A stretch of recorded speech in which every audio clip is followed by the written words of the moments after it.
எல்லாருக்கும் கிறிஸ்மஸ் நல் வாழ்த்துக்கள்.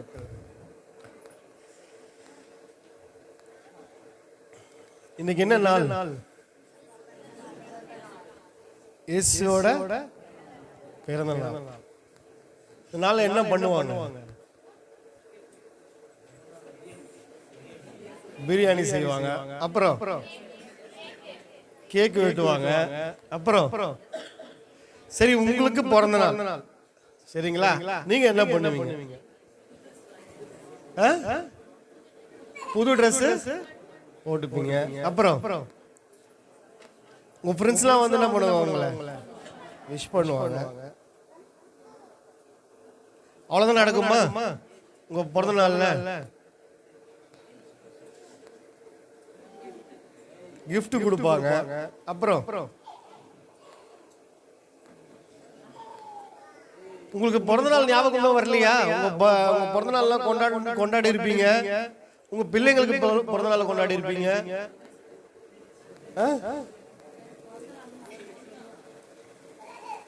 சரி, பிறந்து ஃபர்ஸ்ட் பர்த்டே கொண்டாடுனா அந்த குழந்தைக்கு என்ன கேட்க மாட்டாங்க? என்ன வயசுன்னு கேட்க மாட்டாங்க. இப்ப இந்த தம்பிக்கு பிறந்த நாள் கொண்டாடுறாங்க அப்படின்னா வரவங்க என்ன பண்ணுவாங்க? இப்ப உனக்கு ஆமா, இப்ப பப்ளிக்ல எல்லாரோட வயசு என்ன பண்ண முடியாது. அப்படி கேட்டாலும் சொல்றது உண்மையான பிறந்த நாள் வயசு என்ன பண்ண மாட்டாங்க, சில பேர் சொல்ல மாட்டாங்க. முக்கியமா யாருக்கிட்ட போற வயசை கேட்க கூடாது. அப்படியா? சரி, ஓகே. சோ எல்லாம் உங்களுக்கு தெரியுது, எதுவுமே தெரியாமலாம் இல்ல, எல்லாமே உங்களுக்கு தெரியுது. நன்றி. இப்போ உங்ககிட்ட ஒரு கேள்வி கேட்கணும். இன்னைக்கு ஒருத்தரோட பிறந்த நாள் என்ன பண்றீங்க? கொண்டாடுறோம். அவருக்கு என்ன வயசு? சில பேரை கேட்டா சொல்லுவாங்க, அவருக்கு தேவனாச்சா, அவருக்கு போய் வயசை சொல்ல முடியுமா? அவருக்கு போய் வயசை சொல்ல முடியுமா? ஆனா பிறந்தா என்ன பண்ணலாம்? வயசு. இப்ப இயேசு பிறந்தாரா பிறக்கலையா? பிறந்தார். அப்ப அவர் வயசு என்ன பண்ணலாம்? இப்ப என்ன வயசு? 2004 அடுத்த வருஷம் கேட்டா 2022. ஏன்னா அவரு 2000 தான் பிறந்தாரா? முன்னாடி பிறந்தாருன்னா எப்படி 2021 சொன்னீங்க?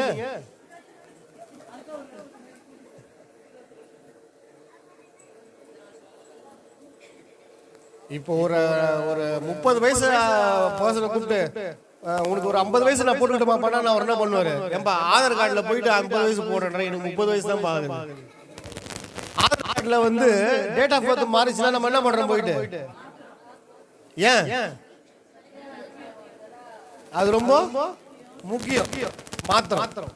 சரிங்களா? ஒரு ப்ரூஃப் கொடுத்து மாத்திரம். இப்போ நீங்க ஒரு டேட்டை ஒரு வயசை சொல்லுன்னு சொன்னா நீங்க என்ன பண்றீங்க? 2021 சொல்லிட்டீங்க. ஒரு கேள்வி கேட்ட உடனே திரும்ப வயசு என்ன பண்ணுது? மாறு.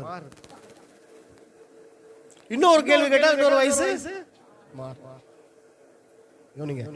எதுக்கு கேட்கிறோம் அப்படின்னா, ஒரு விஷயத்தை நம்ம செய்யும் பொழுது அதுல நம்ம என்னவா இருக்கணும்? கருத்து உள்ளவர்களா இருக்கணும். மற்றவர்களை போல நாம என்ன பண்ணக்கூடாது? சாதாரணமா இருக்கக்கூடாது. உங்களை ஸ்பெஷலா தேவன் தெரிந்து கொண்டு இருக்கிறார். நீங்க எனக்கு தேவன் தெரிஞ்சிட்டு இருக்கிறாரு. எல்லாருமே இந்த விசேஷமான நாட்களை கொண்டாட மாட்டாங்க. நீங்க அந்த விசேஷமான நாள் என்ன பண்றீங்க? கொண்டாடுறீங்க. அப்போ உங்களுக்கு அந்த விஷயம் என்ன பண்ணி தான் இருக்கணும்? தெரிஞ்சுதான் இருக்க. இப்ப நான் வயசை சொல்லுவா இல்ல ஒரு குழுவை கொடுக்குவா? அதுக்கு சொல்லுங்க, நீங்களே சொல்லுங்க. அவருக்கு என்ன வயசுன்னு சொல்லணுமா இல்ல உங்களுக்கு ஒரு க்ளூ கொடுக்கட்டுமா? க்ளூ கொடுத்தா கண்டுபிடிச்சிருவீங்க. ட்ரை பண்றீங்க. ரொம்ப நல்லது. ஏன்னா எல்லாருமே டக்குன்னு என்ன சொல்லிடுவாங்க? வயசை சொல்லிடுங்க. ஏன்னா அது ரொம்ப ஈஸி இல்லையா? கவனிங்க. அகஸ்துவராயனால் குடிமதிப்பு எழுதப்பட்டது. யாரால? அகஸ்துவராயனால் குடிமதிப்பு எழுதப்பட்டது. சென்சஸ் எடுக்கிறாங்க. ஃபர்ஸ்ட் சென்சஸ் எடுக்கிறாங்க. சரிங்களா? அந்த வருஷம் என்னன்னு நீங்க கண்டுபிடிச்சீங்கன்னா இவரோட வயசு என்ன பண்ணலாம் கண்டுபிடிச்சு. அது எந்த வருஷம்? ஃபர்ஸ்ட் சென்சஸ் இந்த பூமியில யாரு எப்படி எங்க எடுக்கப்பட்டது அப்படின்னு எடுத்தீங்கன்னா ஒரு 2-3 ஆப்ஷன் வரும். அதுல அகஸ்தூராயனால் சென்சஸ் எடுக்கப்பட்டது. யாரால? அகஸ்டஸ். சரிங்களா? அவரால் குடிமதிப்பு எழுதப்படுது. அப்போ பிறந்தவங்க எல்லாம் போயிட்டு அங்க பதிவு பண்ணுவாங்க. அப்போ அந்த இடத்துல இயேசுவை என்ன பண்றாங்க? பதிவு பண்ண கொண்டு போறாங்க. ஒரு வசனம் இருக்கு, கவனிக்கணும்.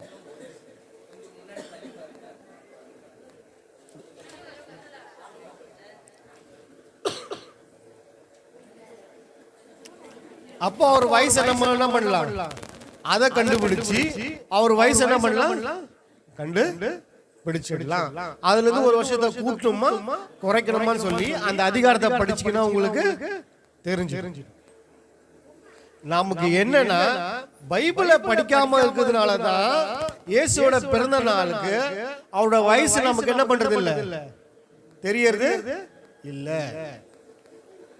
உங்க பிறந்த நாளுக்கு வந்துட்டு உங்களை யாருன்னா வயசு கேட்காம போயிடுவாங்களா? இப்ப நீங்க ஒரு பர்த்டே கொண்டாடினீங்கன்னா கண்டிப்பா என்ன கேட்பாங்க? இப்ப உங்களுக்கு என்ன வயசு? திருமண நாளை கொண்டாடினீங்கன்னா உங்களுக்கு எத்தனாவது திருமண நாள்? எல்லாமே கேட்கறாங்க. அப்ப இதையும் நம்ம என்ன பண்ணணும்? தெரிஞ்சு வச்சுக்கணும். அடுத்த கிறிஸ்துமஸ் வரும் பொழுது அவருக்கு என்ன வயசு நீங்க என்ன பண்ணணும்? அந்த மக்கள் தொகையை கணக்கெடுப்பதற்கும் அவர் பிறந்த நாட்களுக்கும் நடுவுல ஒரு கேப் இருக்கு. சரிங்களா? அந்த கேப் ஒரு வருஷம், அது எத்தனை வருஷம் சொல்லி ஒரு அங்க விஷயம் இருக்கு. அந்த அதிகாரத்தை படிச்சீங்கன்னா அந்த அதிகாரத்துல நீங்க என்ன பண்ணாத கண்டுபிடிச்சு எடுக்கலாம். நீங்க புதையல போல தேடினீங்கன்னா என்ன பண்ணீங்களா? கண்டு பிடிக்கலாம். சரி, நாம் கண்களை மூடி ஜெபம் பண்ணி தேவனுடைய காரியத்துக்கு நேராக கடந்து செல்லலாம். எங்களை அதிகமா நேசிக்கிற எங்கள் அன்பு தகப்பனே, ஆசீர்வதிக்கப்பட்ட மகிமையான இந்த நல்ல வேலைக்காக உங்களுக்கு நன்றி செலுத்துகிறோம். ஆண்டவரே, இந்த நாளிலும் கூட விசேஷமான இந்த நாட்களை நீர் எங்களுக்கு கொடுத்திருக்கிறீர். இந்த நாளில் உங்களுடைய வார்த்தையை குறித்து நாங்கள் தியானிக்க இருக்கிறோம். உங்களுடைய வார்த்தையில் உள்ள அந்த ரகசியங்கள் மர்மங்களை நாங்கள் விலகிக் கொள்ளத்தக்கதாக எங்களுக்கு அந்த பக்குவமான இருதயத்தை நீங்கள் இப்போது எங்களுக்கு தரும்படியாக நாங்கள் உம்மிடத்தில் விண்ணப்பிக்கிறோம் தகப்பனே. ஆண்டவரே, கேட்கிற வார்த்தையின் நிமித்தம் நாங்கள் குழப்பம் அடையாதபடிக்கு நாங்கள் தெளிவாய் காரியங்களை விலகிக் கொள்ளத்தக்கதாக நீர் எங்களோடு இடைபடும்படியாக நாங்கள் விண்ணப்பிக்கிறோம் தகப்பனே. இப்பொழுதும் நீர் எங்களோடு இருந்து அந்த ரகசியங்களை, அந்த மர்மங்களை விலகிக் கொள்ளத்தக்கதாக ஞானத்தையும் அறிவையும் புத்தியையும் அருளும்படியாக நாங்கள் ஜெபிக்கிறோம் தகப்பனே. நீர் அவைகளினால் எங்களை நிரப்பி உம்முடைய வசனத்தை நாங்கள் கற்றுக்கொண்டு அதன்படி வாழ, அதன்படி செய்ய, அதன்படி உபதேசிக்க எங்களை நாங்கள் பக்குவப்படுத்திக் கொள்ள எங்களை தகுதிப்படுத்தி நீரே பொறுப்பேற்றுக் கொள்ளும் வழி நடத்தும். மீட்பரும் இரட்சகருமாகிய இயேசு கிறிஸ்துவின் மூலம் வேண்டிக் கொள்கிறோம் எங்கள் ஜீவனில் நல்ல பிதாவே, ஆமென். சரி,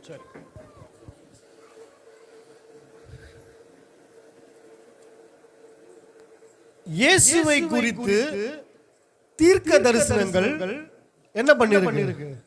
பழைய ஏற்பாட்டில் சொல்லப்பட்டு இயேசு கிறிஸ்துவை குறித்து தீர்க்க தரிசனம் சொல்லப்பட்டு. கவனிங்க, இந்த பிறந்த நாளிலே அவரை குறித்து சில விஷயங்கள் நம்ம தெரிந்து கொள்ளணும்.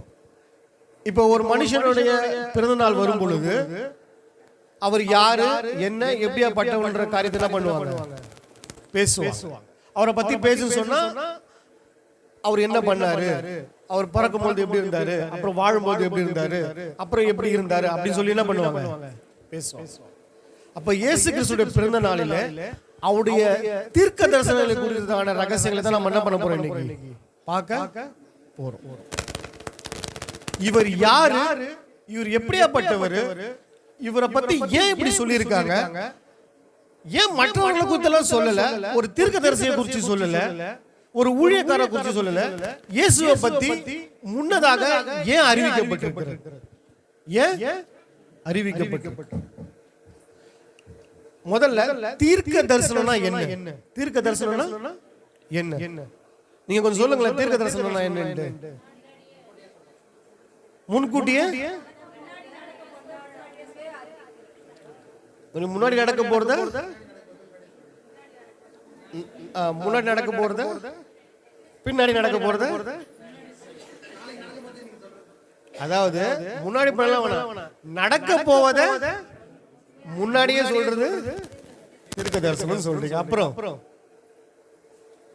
ஏற்கனவே நடந்தத சொன்னா அது தீர்க்க தரிசனம் ஆகாதா?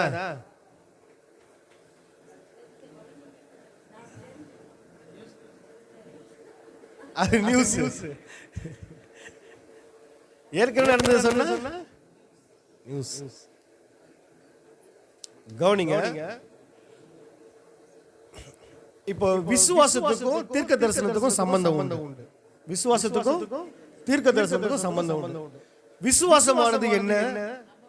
நம்பப்படுகிறவைகள் உறுதியும். ஓகே, அதெல்லாம் ஓகே. அப்படின்னா என்ன? நம்பப்படுகிறவர்களின் உறுதியும் காணப்படாதவர்களும் நிச்சயமா இருக்கிறது தான் விசுவாசம் சொல்றீங்க. அப்படின்னா என்ன? நீங்க ஒரு விஷயத்தை பார்க்கல, ஆனா அதை பத்தி கேள்விப்படுறீங்க. அதை பத்தி கேள்விப்படுறீங்க. அப்புறம் ஒரு விஷயத்தை நீங்க பார்க்கல, ஆனா சொல்லும் போது அதை நம்புறீங்க. அத நம்புறீங்க. இப்போ இதுக்கு பேர் தான் என்னன்னு சொல்ல வரோம் நம்ம? விசுவாசம் சொல்றோம். ஏன்னா நான் பார்க்கல, அதை பத்தி நான் கேள்விதான் பண்றேன், அதை பத்தி சொல்லப்பட்டிருக்கு, அதை விசுவாசிக்கிறேன், நம்புறேன். அதுக்கு பேர் தான் என்னது? விசுவாசம். இப்போ இந்த விசுவாசத்துக்கும் தீர்க்க தரிசனத்துக்கும் உள்ள சம்பந்தம் என்ன? அதே போலதான் நீங்க பார்க்கல, ஆனா நடக்க போற விஷயத்தை என்ன பண்றாங்க? சொல்றாங்க. நீங்க என்ன பண்றீங்க? அதை நம்புறீங்க. விளங்க நான் சொல்ல வரது புரியுதா உங்களுக்கு? அப்போ விசுவாசத்துக்கும் தீர்க்க தரிசனத்துக்கும் சம்பந்தம் இருக்கு. நீங்க ஒரு விஷயத்தை குறித்து உங்களுக்கு முன்னாடியே சொல்லப்படுது, அதை நீங்க என்ன பண்றீங்க? நம்புறீங்க. அதை நம்பும் போது அது உங்களுக்கு என்னவா மாறுது? விசுவாசமா மாறுது. இப்போ அது போலதான் ஒரு மனுஷனுக்குள்ள விசுவாசம் என்ற ஒரு காரியம் வருவதற்கு இந்த தீர்க்க தரிசனம் என்ன பண்ணுது? சொல்லப்பட்டு. தீர்க்க தரிசனம் சொல்லப்பட்டு. யாரை குறித்து தீர்க்க தரிசனம் சொல்லப்பட்டிருக்கு? இயேசுவை குறித்து தீர்க்க தரிசனம் சொல்லப்பட்டிருக்கு. ஏன் இயேசுவை குறித்து தீர்க்க தரிசனம் சொல்லப்பட்டது? உங்களுக்குள்ள என்ன வரணும்? விசுவாசம் வரணும். நான் சொல்ல வரது புரியுதுங்களா? இந்த நாளிலும் கூட இந்த கிறிஸ்துமஸ்ல மற்றவர்களுக்குள்ள என்ன உண்டாகணும்? விசுவாசம் உண்டாகணும். இதை உண்டாக்கக்கூடிய வேலை யார்கிட்ட இருக்கு? யார்கிட்ட இருக்கு? யார்கிட்ட இருக்கு? நம்ம ஏன் மற்றவங்களுக்கு கேக் கொடுக்கிறோம்? நம்ம மற்றவங்களுக்கு ஏன் பிரியாணி கொடுக்கிறோம்? என்ன வெளிப்படுத்துறதுக்கு? நீங்களா ஒரு கூட்டு கணக்கு போட்டு வச்சிருக்கீங்க.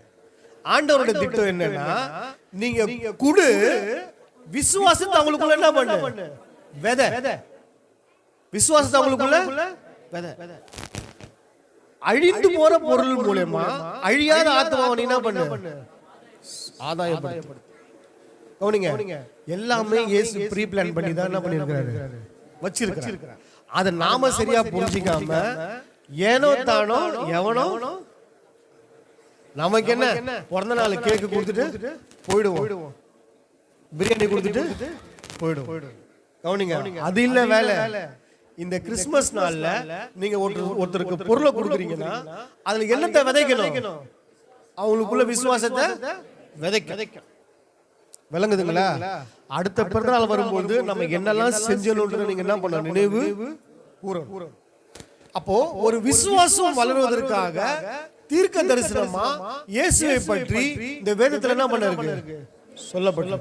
சொல்லப்பட்ட தீர்க்க தரிசனம் எல்லாம் நிறைவேறி இருக்கா? நிறைவேறி இருக்குங்களா? எதெல்லாம் சொல்லியிருக்காங்க, எதெல்லாம் நிறைவேறி இருக்கு? எதை சொல்றது?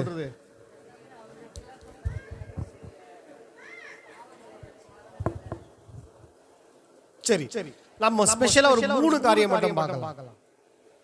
அவருடைய பிறப்பை குறித்ததான தீர்க்க தரிசனத்துல ஒரு 3 விஷயம், அவருடைய ஊழியத்துல ஒரு 3 காரியம், அப்புறம் அவருடைய மரணத்தை குறித்து ஒரு 3 காரியம். ஏன் இதை நாம தெரிஞ்சுக்கணுமா இந்த நாள்ல? ஏன் தெரிஞ்சுக்கணும்னு சொன்னா, நம்முடைய விசுவாசத்துல நம்ம குறைவுள்ளவர்களாய் இருந்தால் இந்த தீர்க்க தரிசனம் சொல்லி இருக்கிற புத்தகத்துல இந்த தீர்க்க தரிசனங்கள் மூலமா நம்முடைய விசுவாசத்தை நம்ம என்ன பண்ணிக்கலாம்? அதிகரிச்சு வச்சுக்கலாம். விசுவாசத்தை என்ன பண்ணலாம்? அதிகரித்து வச்சுக்கலாம். ஏன் விசுவாசத்துக்கு அதிகரிப்பு இருக்கா? விசுவாசத்துக்கு இருக்கா? கவனிங்க, இஸ்ரவேல் ஜனங்க எகிப்தில் அடிமையா இருக்கும் பொழுது யாருன்னா நம்மளை காப்பாத்த வரமாட்டாங்களா அப்படின்னு சொல்லி அவங்க கூக்குரல் எங்க எட்டுச்சு? தேவனுடைய சமூகத்துக்கு எட்டுச்சு. அந்த சமூகத்துக்கு எட்டதுக்கு அப்புறம் அவங்களுக்கு அவர் பதில் கொடுக்கிறாரு. எகிப்து தேசத்துல இருந்து அவங்க என்ன பண்றாரு? கொண்டு போற வழியில இவங்களை கூப்பிடும் பொழுது அப்பா நம்மளை காப்பாத்த ஒருத்தர் வந்துட்டாருன்னு விசுவாசிச்சு அவங்க போறாங்க. ஆனா போற வழியில சும்மா போனாங்களா? சங்கீதத்துல வசனத்தை பாத்தீங்கன்னா, தேவனுக்கு கோபம் ஊட்டும்படி அவங்க என்ன பண்ணிருக்காங்களா? அவரை என்ன பண்ணிருக்காங்க? அந்த மாதிரி காரியங்களை பண்ணிருக்காங்க. யாருக்கே கோபம் வர மாதிரி? ஒரு நல்ல விசுவாசி தேவனுக்கு கோபத்தை உண்டு பண்ணுவானா? விசுவாசி தானே வந்தாங்க. அப்ப விசுவாசத்துல என்ன உண்டாயிருக்குன்னா, உங்களுக்கு குறைவு உண்டாயிருக்கு, கம்மியாயிடுச்சு. அது கம்மியாக கூடாது. விசுவாசம் என்ன பண்ணணும்? அதிகரிக்கும். விசுவாசம் அதிகரிச்சுன்னா தேவனுக்கு கோபம் வராது, தேவனுக்கு சந்தோஷம் தான் உண்டு. கம்மியாகுச்சுன்னா கோபம் வரும், அதிகமாச்சுன்னா சந்தோஷம் வரும். ஒரு மனுஷன் சந்தோஷமா இருந்தா அவன்கிட்ட நீங்க எது போய் கேட்டாலும் என்ன பண்றோம்? இதே மட்டும்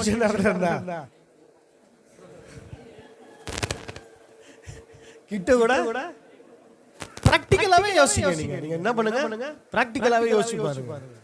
அப்போ உங்க விசுவாசத்தை அதிகரிச்சு தேவனை சந்தோஷப்படுத்தும் பொழுது தேவன்கிட்ட நீங்க கேட்கிற காரியங்கள் என்ன பண்ணுது?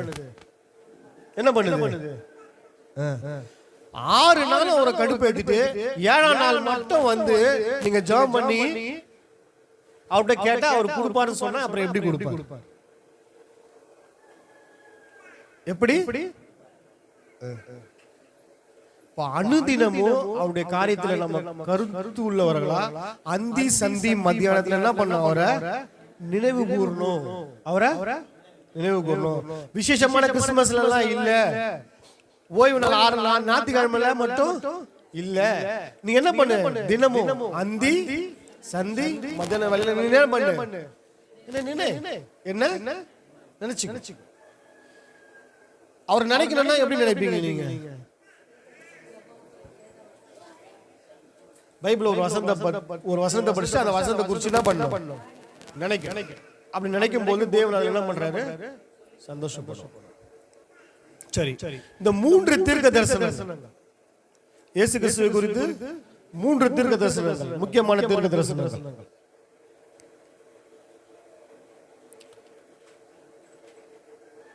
அந்த தீர்க்க தரிசனத்தை சொல்றதுக்கு முன்னாடி ஒரு கேள்வி உங்ககிட்ட, நம்ம ஏன் ஸ்டார் கட்டுறோம்?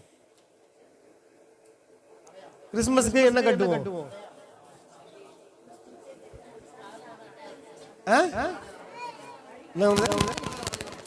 அடையாளம். ஸ்டார் அடையாளம்.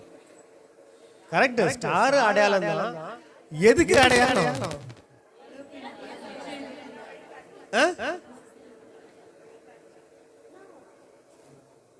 எதுக்கு அடையாளம்? பாருங்களேன், நானும் இத்தனை வருஷமா ஸ்டார் கட்டிட்டு இருக்கிறேன், வருஷம் ஸ்டார் கட்டிடுறேன். சரி, நீங்க ஸ்டார் கட்டுறதுக்கான காரணம் கவனிங்க. பொதுவா நிறைய பேர் சொல்ற விஷயம் என்னன்னு கேட்டீங்கன்னா, சாஸ்திரிகளுக்கு எது வழிகாட்டுச்சு? அது எங்க போய் நட்சத்திரம் இருந்தோ அந்த இடத்துல யார் பிறந்திருக்கிறான்னு சொல்லி அவங்க கண்டுபிடிச்சாங்க. அதனால இயேசு இந்த வீட்டுல பிறந்திருக்கிறான்னு சொல்லி நானும் என்ன பண்ணிருக்கேன்? ஸ்டார்.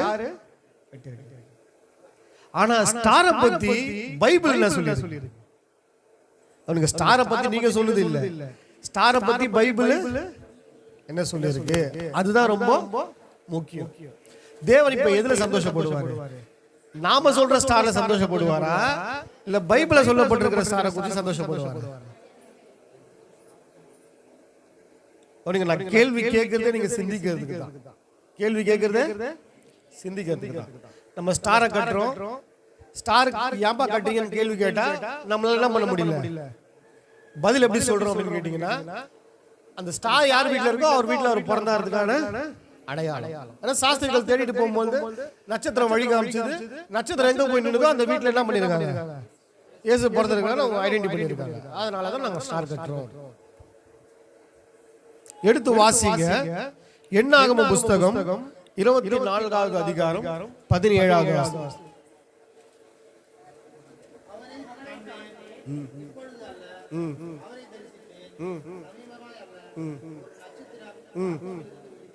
என்னமா ஒரு நட்சத்திரம்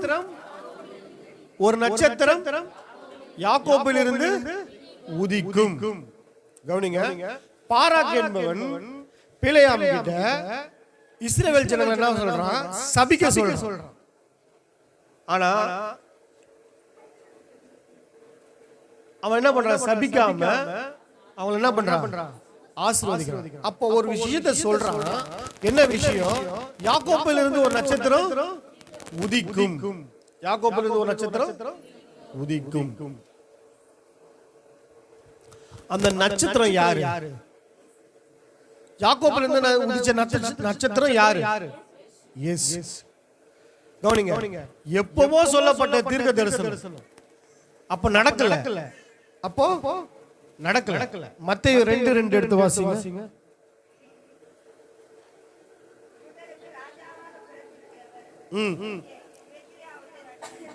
கிழக்கிலே அவருடைய நட்சத்திரத்தை கண்டு கவனிங்க, அவரை பணிந்து கொள்ள வந்தோம். கவனிங்க, இங்க சொல்லப்படுற வார்த்தைக்கும் அங்க எழுதி வைக்கப்பட்ட வார்த்தைக்கும் சம்பந்தப்படுத்துறாங்க பாருங்க, நிறைவேறுது பாருங்க. யாக்கோபில இருந்து ஒரு நட்சத்திரம் உதிக்கும் சொல்லி அங்க ஒருத்தன் சொல்லி வச்சிருக்கான். இங்க 3 பேரு தேடிட்டு வராங்க, ஒரு நட்சத்திரம் கண்டோம், அதை நாங்க பணிந்து கொள்ள வந்திருக்கிறோம் அப்படின்னு சொல்லி. அப்ப அந்த நட்சத்திரம் யாருன்னு கேட்டீங்கன்னா, அந்த நட்சத்திரம் தான் யாரு? இயேசு கிறிஸ்து. நட்சத்திரத்தோட வேலை என்ன? நட்சத்திரம் எப்படி இருக்கும்? நட்சத்திரம் எப்படி இருக்கும்? வெளிச்சமா இருக்கும். கவனிங்க, இந்த நட்சத்திரம் வெளிச்சமா இருக்கிற மாதிரி நம்முடைய இருதயம் என்ன பண்ணணும்? வெளிச்சமா இருக்கணும் அப்படின்றது தேவனுடைய திட்டம், பிளான். தேவனுடைய பிளான். நீங்க வேற எது வச்சாலும் உங்க ஆத்மாவுல உங்க இருதயத்துல வெளிச்சம் ஆகாது. நீங்க நட்சத்திரத்துல வச்சாதான் உங்க இருதயம் என்ன பண்ணும்? வெளிச்சம் உண்டாகும். அதனாலதான் அவருக்கு விடிவெள்ளி நட்சத்திரம். இயேசுக்கு தான் அந்த பேரு. என்ன பேரு? விடிவெள்ளி நட்சத்திரம். அப்போ அந்த நட்சத்திரத்தை குறித்து நீங்க இன்னைக்கு தெரிஞ்சு கொள்ள வேண்டிய விஷயம் என்னன்னா, உங்களுடைய இருதயத்துல அந்த நட்சத்திரம் என்ன பண்ணும்? உதிக்கணும். உங்க இருதயத்துல நட்சத்திரத்தை உதிக்கணும். ஏன்னா இந்த நட்சத்திரம் தான் வெளிச்சத்தை உண்டு பண்ணும். இந்த நட்சத்திரம் வெளிச்சம் வந்ததுன்னா நீங்க என்ன பண்ண மாட்டீங்க? இருள நடக்க முடியாது. அப்போ வெளிச்சத்துல நடக்கிற பிள்ளைகளை நம்ம என்ன பண்ணலாம்? இருக்கணும். அப்ப இயேசு கிறிஸ்துடைய பிறப்பில ஒரு மிக மிக ரகசியம் என்னன்னு கேட்டீங்கன்னா, அவர் நட்சத்திரமா உதிச்சு இருக்கிறாரு. அந்த நட்சத்திரம் நம்முடைய இருதயத்துல வெளிச்சமா மாறணும்னு தேவனுடைய திட்டம். அப்ப இந்த கிறிஸ்துமஸ்ல இயேசு எனக்குள்ள என்ன பண்ணும்? என்னவா உதிக்கணும்? நட்சத்திரம் வெளியில இருக்க கூடாது. நட்சத்திரம் எங்க இருக்கணும்? உள்ள இருக்கு. அப்போ வெளி தோற்றமா நம்ம என்ன பண்ண கூடாது? இருக்க கூடாது. மற்றவர்களுக்கு நீங்க விதைக்கக்கூடிய ஒரு விஷயம் என்னன்னு கேட்டீங்கன்னா, நீங்க கொடுக்கிற பொருள் நிமித்தம் அவங்களுக்குள்ள என்ன உதிக்கணும்? நட்சத்திரம் உதிக்கணும். நட்சத்திரம் உதிக்கணும். அப்ப ஸ்டார் கட்டுறோம் அப்படின்னு சொன்னா, இப்போ ஸ்டார் எது கட்டுறோம்? நம்ம தீர்க்க தரிசனத்துல என்ன பண்ணிருக்கு? சொல்லப்பட்டிருக்கு. சொல்லப்பட்ட தீர்க்க தரிசனம் இங்க நிறைவேறி இருக்கு. இந்த நிறைவேறுதலுக்கு அடையாளமா நான் என்ன பண்றேன் வழி காமிச்சது அந்த நட்சத்திரம். அதனால நட்சத்திரத்துல கவனிங்க, தேவனுடைய பிளான் என்னன்னா அவர் நட்சத்திரமா உதிச்சிருக்கிறாரு. அந்த நட்சத்திரம் மனுஷன் உள்ள என்ன பண்ணும், உதிக்கணும்ன்றதுக்கு ஒரு அடையாளம் தான் என்னது ஸ்டார். இதுக்கப்புறம் உங்களை ஸ்டார் நீங்க ஏன் கட்டுறீங்க சொன்னா நீங்க என்ன பண்ணணும், இயேசு உனக்குள்ள பிறக்கணும்ன்றதுக்காக தான் என்ன பண்ணிருக்கேன், நட்சத்திரத்தை கட்டிருக்கேன். இங்க பிறக்கணும் இல்லை, இங்க ஏற்கனவே பிறந்துட்டேன். அப்ப நீங்க என்ன பண்ணணும்னா நட்சத்திரத்தை நம்ம வீட்டுல கட்டாம நட்சத்திரம் எங்க கட்டணும், ஆனா கரண்ட் எங்க இருந்து போகணும், நம்ம வீட்டுல இருந்து. ஏன் ஒத்துக்க மாட்டாங்க? கரண்ட் அவங்க வீட்டுல இருந்து தான் ஏன்பா தேவையில்லாம கரண்ட் பில்லு போகுது, நீ ஏன்பா நட்சத்திரம் வேற லைட்டை போட்டு வச்சு. கரண்ட் நான் தரேன், நட்சத்திரத்தை நீ கட்டிக்கோ. யாராவது உத்தரவு இந்த மாதிரி செய்யணுமா?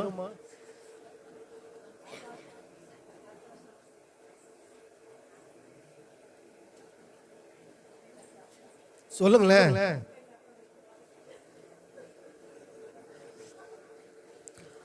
அவர் ஒரு பிளான் பண்ணி ஒரு தீர்க்க தரிசனத்தை சொல்லி அந்த தீர்க்க தரிசனத்தை நிறைவேற்றி அது உங்களுக்குள்ள கிரியையா சில விஷயத்தை கொண்டு வரணும்னு எதிர்பார்க்கிறார். அது கிரியா நமக்குள்ள கொண்டு வரணும்னு பாக்குறாங்க. நாம அதெல்லாம் செய்யறது இல்ல. இப்போ ஒரு வீட்டுல அண்ணன் தங்கச்சி இருக்காங்க, அண்ணனுக்கு பிறந்த நாள் வருது, தங்கச்சிக்கு ட்ரெஸ் எடுத்து கொடுத்து கேட்க விட்டு சொன்ன அண்ணன் என்ன பண்ணுவான், டென்ஷன் ஆயிடும். இன்னொன்னு கேட்பான், உங்களுக்கு அறிவே இல்லையா, பிறந்த நாள் எனக்கு, ஆனா நீங்க என்ன பண்றீங்க?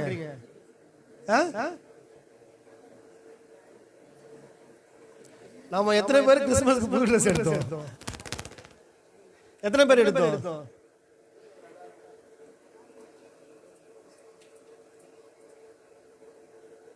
அதுக்கு ஒரு காரணம் சொல்லுவோம். அவர் எனக்காக எல்லாவற்றையும் என்ன பண்ணிருக்கிறாரு, செஞ்சிருக்கிறாரு. அவரால போட முடியல, அதனால நான் என்ன பண்றேன். இந்த சீரியரில் நீங்கள் ஒருவனுக்கு எதை செய்தீர்களோ அதை யாருக்கு செஞ்சீங்க? எனக்கே செய்தீர்கள். கவனிங்க, இது இன்னும் கொஞ்ச நாள் என்ன பண்ணிடும், மக்கி வீணா போயிடும். இது மக்கி வீணா போயிடும். அப்ப இந்த அழியாத பொருளை கொடுத்து நான் என்ன பண்ணணும், இந்த அழியாத பொருளை கொடுத்து அழியாத ஆத்மாவை என்ன பண்ணணும். அப்போ நீங்க ஒருத்தருக்கு கொடுத்து அந்த சத்தியத்தை என்ன பண்ணணும், அவங்களுக்குள்ள விதைக்கணும். சத்தியத்தை கொடுத்து விதைக்கணும். என்ன விதைக்கணும்? நட்சத்திரத்தை கொடுக்குறீங்க, ஒரு ஸ்டார் ஒருத்தருக்கு கொடுக்குறீங்க, இல்ல ஒருத்தருக்கு ட்ரெஸ் எடுத்து கொடுக்குறீங்க. அதை கொடுக்கும்போது என்ன சொல்லணும், இயேசுவை குறித்து இப்படி சொல்லப்பட்டிருக்கு, இயேசு இப்படி செய்ய சொல்லி இருக்கிறாரு, நான் உங்களுக்கு என்ன பண்றேன், செய்யறேன் அப்படின்னு சொல்லணும். இது நம்மள விட கடமையா இருக்கு. இது நம்மள விட அவர் பிறந்ததுல இருந்து இது யாரா செய்வாங்களா என்ன பண்ணிட்டு இருக்காரு, எதிர்பார்த்துக்கிட்டே இருக்காரு. எல்லாரும் செய்யறாங்க. ஸ்டாலின் கூட நிறைய இடத்துல என்ன பண்ணிருக்காரு, அந்த பேக்லாம் கிட்டலாம் என்ன பண்ணிருக்காங்க, டிஸ்ட்ரிபியூட் பண்ணிட்டு இருக்காங்க. கவனிங்க, கடமைக்கு செய்யறதும் அத கடமையா செய்யறதுக்கும் என்ன உண்டு வித்தியாசம்.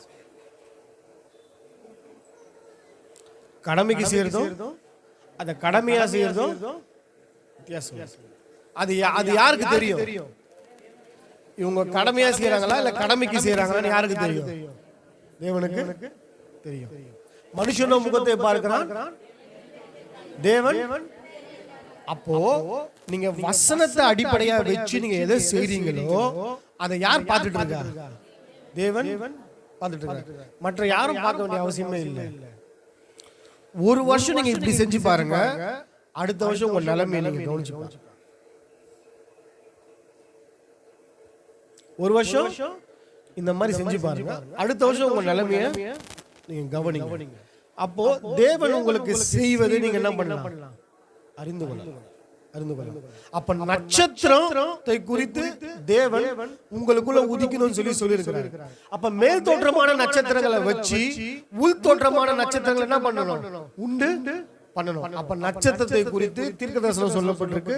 அந்த நட்சத்திரம் உங்களுக்குள்ள உதிக்கணும், மற்றவங்களுக்குள்ளும் அது என்ன பண்ணணும்? உதிக்கணும்னு சொல்லி தேவனுடைய திட்டம். இரண்டாவது காரியம் சங்கீதம் 85வது அதிகாரம் 11வது வசனம்.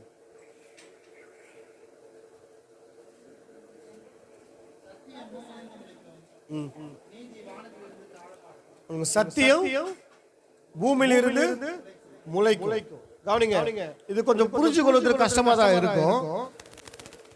பூமின்றது மண்ணோட சம்பந்தப்பட்டிருக்கு. மண்ணை தான் என்ன பண்ணுவோம் சொல்லுவோம்? ஆமா, பூமி. மண்ணோட சம்பந்தப்பட்டிருக்கு பூமி. இந்த பூமி மண்ணோட சம்பந்தப்பட்டிருக்கு. மண்ணு யாரோட சம்பந்தப்பட்டிருக்கா? மனுஷனோட சம்பந்தப்பட்டிருக்காங்க. அப்ப மரியாள் இடத்துல இயேசு என்ன பண்ணிருக்கிறாரு? முளைத்து இருக்கிறார். இயேசு என்ன பண்ணிருக்கிறாரு? முளைத்து இருக்கிறார். ஆதியிலே வார்த்தை இருந்தது, அந்த வார்த்தை தேவனிடத்தில் இருந்தது, அந்த வார்த்தை தேவனாய் இருந்தார். 14வது வசனம், அந்த வார்த்தை மாமிசமாகி கிருபையினாலும் சத்தியத்தினாலும் நிறைந்தவராய் நமக்குள்ளே வாசம் பண்ண வந்தார். கவனிங்க, இல்ல அந்த இடத்துல முளைக்க வைக்கிறார். என்ன பண்றாரு? முளைக்க வைக்கிறார். எதை வச்சு? நீங்க சொல்ற வசனத்தை வச்சு அது என்ன பண்றாரு? முளைக்க வைக்க. நீங்க கொடுக்குற இந்த நட்சத்திரமோ, நீங்க கொடுக்குற இந்த கிஃப்டும் அவங்களுக்குள்ள என்ன பண்ண வைக்கணும்? என்ன பண்ண வைக்கணும்? முளைக்க வைக்க. சத்தியம் முளைக்கும் சொல்லி தீர்க்கதரிசனம் சொல்லப்பட்டிருக்கு. இங்க வந்து மரியாள் இடத்துல அவர் என்ன பண்ணிருக்கிறாரு? முளைச்சு இருக்கிறாரு. அவர் பறந்து இருக்கிறார். கவனிங்க, ஒரு கண்ணின் வயிற்றுல தான் என்ன பண்ணிருக்கிறாரு? அவரு பறந்து இருக்கிறார். கண்ணின் வயிற்றுல பறந்து இருக்கிறார். அவர் முளைச்சு இருக்கிறார் அவருடைய வயிற்று. அப்போ இயேசுவை மற்றவர்களுடைய இருதயத்துல என்ன பண்ண வைக்கணும்? முளைக்க. அது முளைச்சி மரமாகி அது என்ன பண்ணும்? கனிகளை கொடுக்கும். அந்த கனிகளை இருக்கிற விதை திரும்ப என்ன பண்ணும்? இன்னொரு இடத்துல முளைக்கும். மரம்.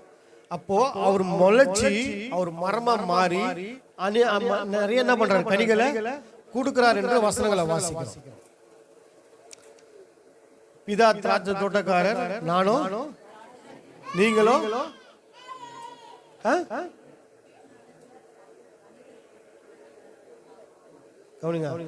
அந்த கண்ணில இருந்து நமக்கு பலன் கிடைக்கிறது போல இயேசு ஒரு இருதயத்துல முளைக்கும் போது அது மிகுந்த மரமாகி அது என்ன பண்ண? கனிகளை கொடுக்கும். அப்ப முளைக்கிறது என்னவா இருக்குன்னா ஒரு மரமா இருக்கு. அப்ப இயேசு ஒரு மரமா? இயேசு மரமா? யார பார்த்தாலும் ஒரு மரமா கேட்போம். யார பார்த்து ஒரு மரமா கேட்போம்? நாம ஒரு விஷயத்தை சொல்லி அதை செய்யலன்னா அப்படியே மரம் மாதிரி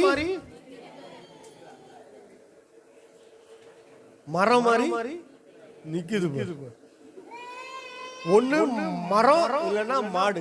என்ன மாடு? அது சாதா மாடு இல்ல, எருமை மாடு. கவனிங்க, ஒரு வசனத்தை எடுத்து வாசிங்க. இயேசுவே சொல்றாரு,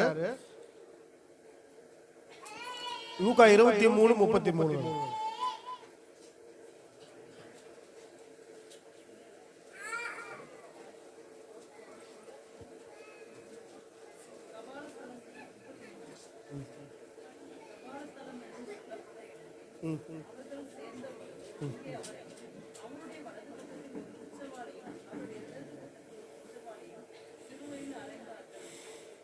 லூக்கா 23. சரி, நான் வசனத்தை சொல்லிடுறேன். கவனிங்க, பச்சை மரத்துக்கே இதை செய்வார்கள். 31 பட்டை மரத்துக்கு. கவனிங்க, இயேசு சொல்லும் போது அவரை பச்சை மரம் என்ன பண்ணிக்கிறாரு? சொல்லிக்கிறார். அப்ப அந்த மரத்துல கனிகள் இருக்கு. அப்போ அது மரமா மாறுவதற்கு உங்க இருதயத்துல வசனம் என்ன பண்ணும்? முளைக்கும். வசனத்தை முளைக்க பண்ணும்.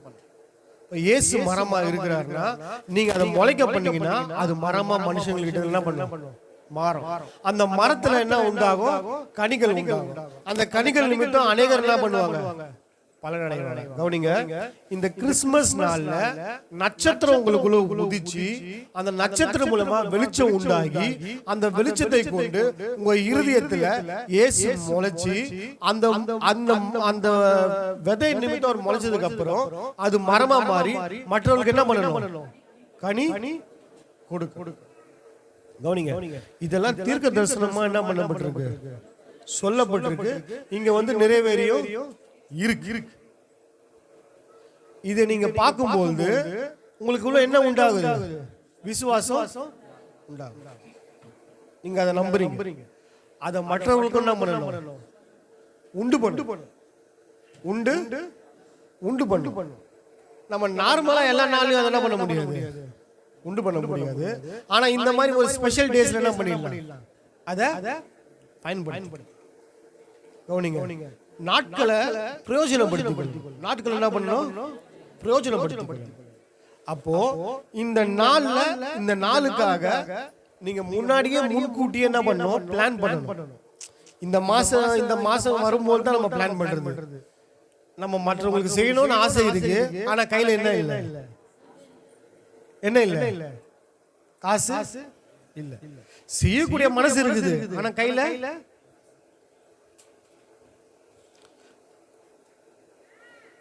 நம்ம சாப்பிடாம இருக்கோமா? நாம சாப்பிடாம இருக்கோமா? இல்ல ட்ரெஸ் உடுத்தாம இருக்கோமா? கவனிங்க, அதான் சொன்னேன். கடமைக்காக செய்யறதுக்கும் கடமையா செய்யறதுக்கும் வித்தியாசம். இது உங்க மேல உள்ள கடமை அப்படின்னு நினைச்சீங்கன்னா எப்படியாவது காசை பரட்டி நம்ம பிள்ளைங்களுக்கு ஃபீஸை கட்டி அந்த ஸ்கூல்ல என்ன பண்ணி விட்டுறோம். ஏன்? நான் தான் சரியா படிக்கல, பிள்ளையாவது கரெக்டா படிக்கட்டும். நல்ல எண்ணம் தான். சோ பிள்ளை படிக்கணும் சொல்லி அவங்க பிரயாசப்பட்டு எப்படியாவது காசை பரட்டி என்ன பண்றாங்க? அதுல இருந்து கொஞ்சம் வச்சு ஆண்டவருக்காக எதுவும் செய்யக்கூடாதா?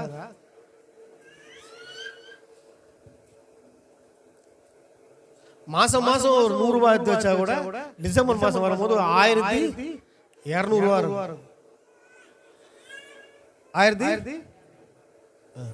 1200 ஒரு நல்ல ட்ரெஸ் எடுத்து கொடுக்க முடியாதா?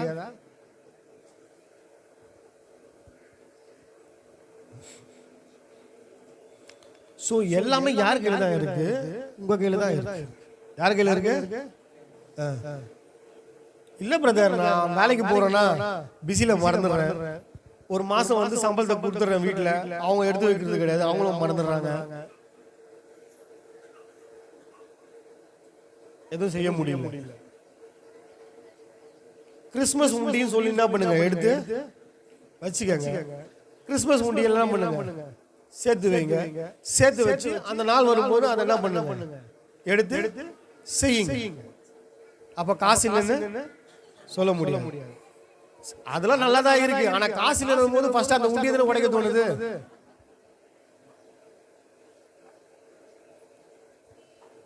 நம்ம கையில காசு இல்லைன்னு சொல்லும் போது கரெக்டா எதுதான் உடைக்க தோணுது? அதாவது பாவத்துக்கும் துணிகர பாவத்துக்கும் வித்தியாசம் இருக்கு. பாவத்துக்கும் துணிகர பாவத்துக்கும். இந்த துணிகர பாவம் யார் செய்வாங்கன்னா கிறிஸ்தவன் தான் செய்வான். பாவம் பொதுவானது, எல்லாருமே செய்வாங்க. ஆனா துணிகர பாவம்ன்றது யாரால மட்டும்தான் செய்ய முடியும். எப்படின்னா, எப்படி துணிகர பாவம் எப்படின்னா, இதை செய்யாதன்னு சொல்லி நம்ம பைபிள படிச்சு தெரிஞ்சுக்கிட்டோம். பைபிள படிச்சு இதை செய்யக்கூடாதுன்னு தெரிஞ்சுக்கிட்டோம். திரும்பவும் அதே செய்யக்கூடாதுன்னு ஆண்டவர் சட்டம் கொடுத்திருக்கிறாரு. நம்ம அதை நம்பி இருக்கிறோம், விசுவாசிக்கிறோம், செய்யாம இருக்கோம். அதை திரும்பவும் மீறி செய்யறது துணிகர பாவமா மாறும். அப்ப அதை யாரால தான் செய்ய முடியுது? இயேசுவால தான் செய்ய முடியும். கவனிங்க, கிறிஸ்துமஸ் பண்டிகை வந்தது காரணம் என்னன்னு கேட்டீங்கன்னா, நீங்க மற்றவர்களுக்கு இந்த நட்சத்திரத்தை குறித்து அவங்களுடைய இருதயத்துல இயேசுவை குறித்து விளங்க பண்ணுவதற்கு தான் இந்த பண்டிகை என்ன பண்ணுது வந்து. கேக்கு வெட்டி பிரியாணி செய்யறதுக்கு செய்யுங்க, ஆனா அது என்ன பண்ணுங்க, என்ன பண்ணுங்க, கொடுங்க. இயேசு தனக்கானவர்கள் எல்லாவற்றையும் யாருக்கு கொடுத்தாரு? யாரு கொடுத்தாரு? அப்ப அவரோட பிறந்த நாள்னு சொல்றீங்க, அப்ப அவர் செஞ்ச மாதிரி செய்யாம நீங்க உங்க பிறந்த நாளை செய்யற மாதிரியே செய்றீங்களே.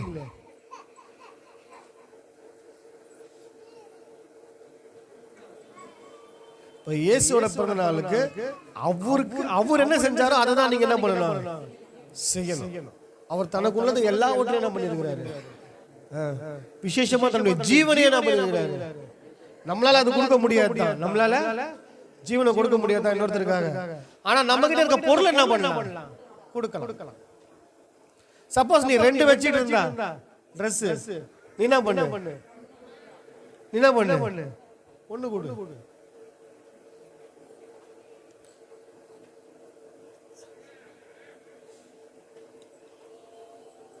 உன்கிட்ட கொஞ்சம் உணவு இருக்குன்னு சொன்னா நீ என்ன பண்ணாத, பாதி அவனுக்கு கொடு. கொடுத்து பழகிட்டீங்கன்னா சொல்றது உங்களுக்கு சுலபமா போயிடும். யார பத்தி சொல்றது? உங்களை பத்தி இல்ல, யார பத்தி? நம்ம கொடுத்துட்டு அன்னைக்கு உனக்கு கொடுத்தல, அப்படி இல்ல. நீ அன்னைக்கு கஷ்டப்படும் போது நான் என்ன பண்ண உனக்கு கொடுத்தல சொல்லி காட்டுறது இல்ல. நீங்க கொடுத்ததை சொல்லி காட்டாம சத்தியத்தை என்ன பண்றீங்க, உங்களுக்கு சொல்லி கொடுங்க. நீங்க சாட்சிகளா நிக்கிறீங்க. நீங்க கொடுக்கும் போது சாட்சிகளா நிக்கிறீங்க. உங்க கொடுக்குதல் நிமித்தம் ஒரு சாட்சி உண்டாகும். இப்ப இயேசு நட்சத்திரமா பிறப்பார் உதிப்பார் என்று சொல்லப்பட்ட தீர்க்க தரிசனம், அவர் பூமியில சத்தியமா முளைப்பார் என்று சொல்லப்பட்ட தீர்க்க தரிசனம், மூன்றாவதாக தீர்க்க தரிசனம் ஏசாயா 7:14, அவர் கண்ணியின் வயிற்றிலே பிறப்பார். கவனிங்க, இது மிகப்பெரிய ரகசியம். என்னன்னு கேட்டீங்கன்னா, ஒரு கண்ணியின் வயிற்றில இயேசு என்ன பண்ணுவார், பிறப்பார் என்ற தீர்க்க தரிசனம் வந்து இங்க நிறைவேறுது.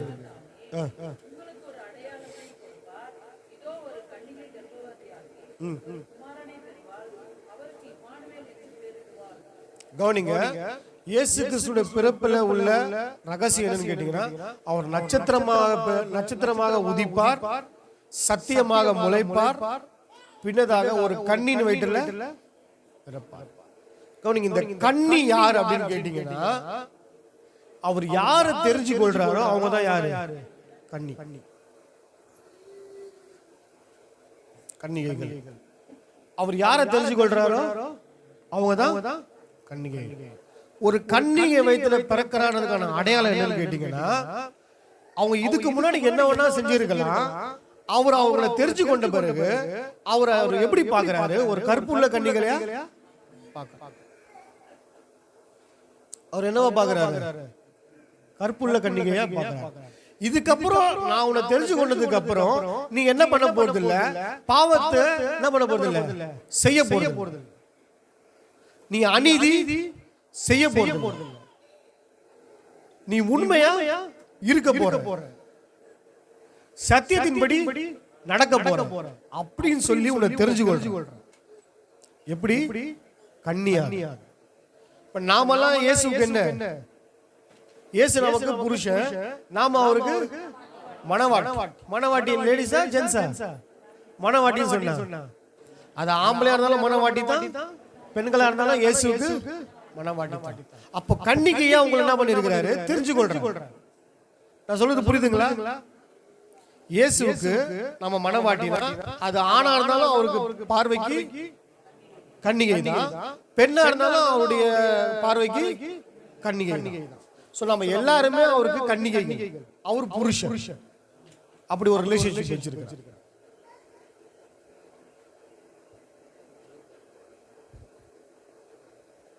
சின்ன எக்ஸாம்பிள் சொல்றேன். கல்யாணம் ஆயிட்ட பிறகு இந்த விவாகரத்துன்னு சொல்றாங்க பாத்தீங்களா, அது சீக்கிரமா ஆயிடுதா? கொடுத்துடுறாங்களா? சீக்கிரமா கொடுத்துடுறாங்களா? ஏன் அதை சீக்கிரமா கொடுக்க மாட்டேங்கிறாங்க?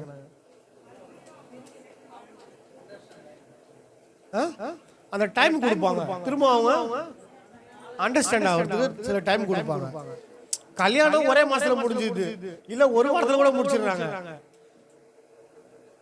ஒரு 3 முடிச்சு போட்ட உடனே அவங்க மனைவி ஆயிடுறாங்க. அதுக்கப்புறம் அதை முடிச்சு அவுக்கிறதுக்கு படாத பாடுபட வேண்டியது.